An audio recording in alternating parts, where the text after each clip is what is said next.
PM ने यह कहा है कि भाई कांग्रेस पार्टी मुस्लिम तुष्टीकरण की पॉलिटिक्स करती है।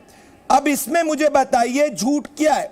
क्या यह सत्य नहीं है घनश्याम जी कि आपके अलायंस में जो पूरा इंडिया अलायंस है उसके अब उदयनिधि स्टालिन का अभी तक आप लोग सार्वजनिक रूप से खंडन नहीं कर पाए?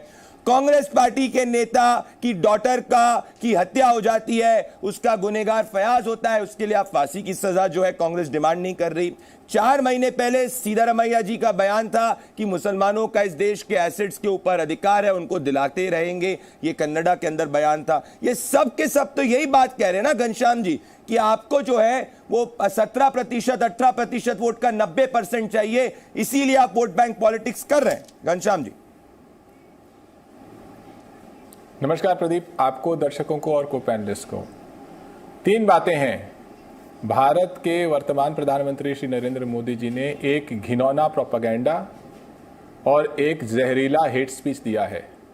देश के चुनाव आयोग को इसका संज्ञान लेना चाहिए और जिस स्पीच के बारे में दुनिया भर के अखबार लिख रहे हैं कि दुनिया के सबसे बड़े लोकतंत्र के प्रधानमंत्री एक घिनौना प्रोपेगेंडा और जहरीला हेट स्पीच दे सकते हैं, उन अखबारों के माध्यम से भी चुनाव आयोग को सोचना चाहिए कि देश में जहां 97 करोड़ वोटर हैं, क्या पैमाना सेट करना चाहते हैं। ये प्रधानमंत्री कार्यालय का रिलीज है, पीएमओ, आपका कोई भी दर्शक पीएमओ की वेबसाइट में देख सकता है।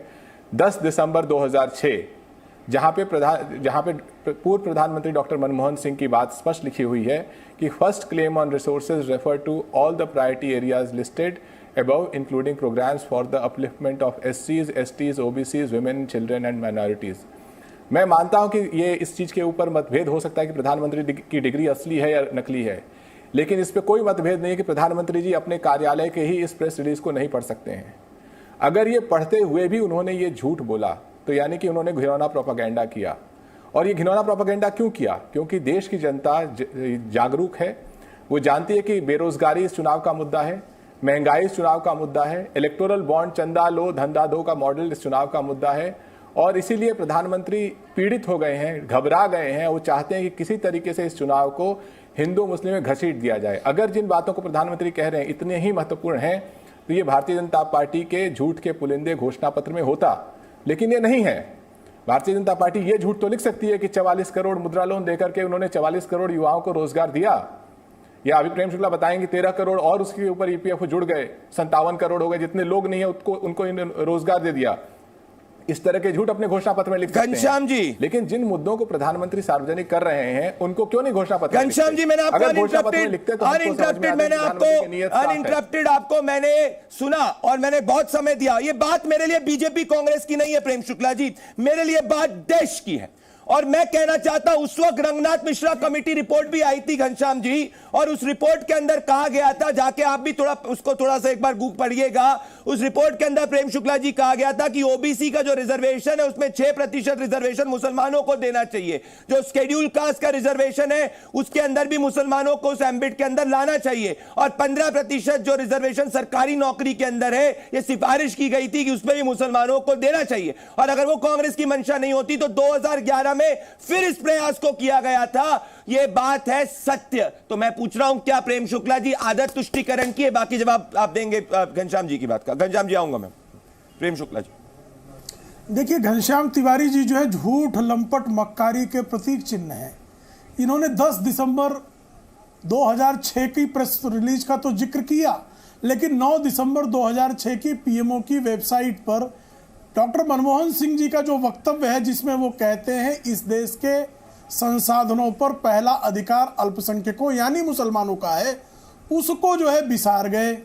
चूंकि इनके जो मुख्यमंत्री थे अखिलेश यादव इतने परम सांप्रदायिक थे कि सर्वोच्च न्यायालय ने बकरी चोर आजम खान ने जब दंगे करवाए मुजफ्फरनगर में, तो मुजफ्फरनगर के दंगा पीड़ितों में सिर्फ धर्म देखकर मुसलमानों को ही ये जो है राहत राशि बांट रहे थे। ये सुप्रीम कोर्ट का ऑब्जर्वेशन है, लेकिन इतने बेशर्म बेहया ये समाजवादी पार्टी के लोग हैं कि ये उस बेशर्मी के बाद भी खींच निपोरे खड़े रहते हैं।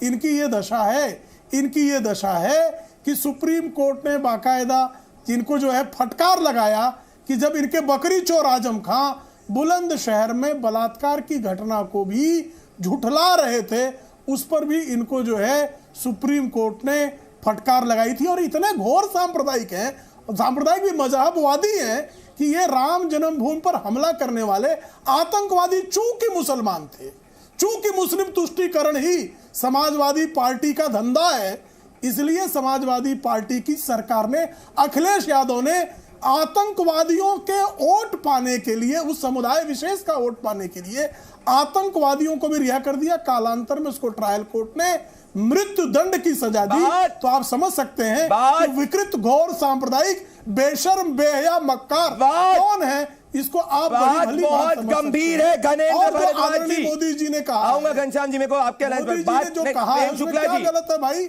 जरा मुझे बताइए, जरा प्रेम शुक्ला जी, बात बहुत गंभीर है। मैं आना चाह रहा हूं, मेरी बात सुनिए प्रेम शुक्ला जी, मैं आपने आप दोनों अपनी बात रखी है, मैं डिबेट को खोलूंगा। बात बहुत गंभीर है। हिंदू हित की बात करना कम्युनल पॉलिटिक्स नहीं है। हिंदू हित की बात करना कम्युनल पॉलिटिक्स नहीं है घनेंद्र भारद्वाज जी और धीरेन्द्र जी। जी न्यूज़।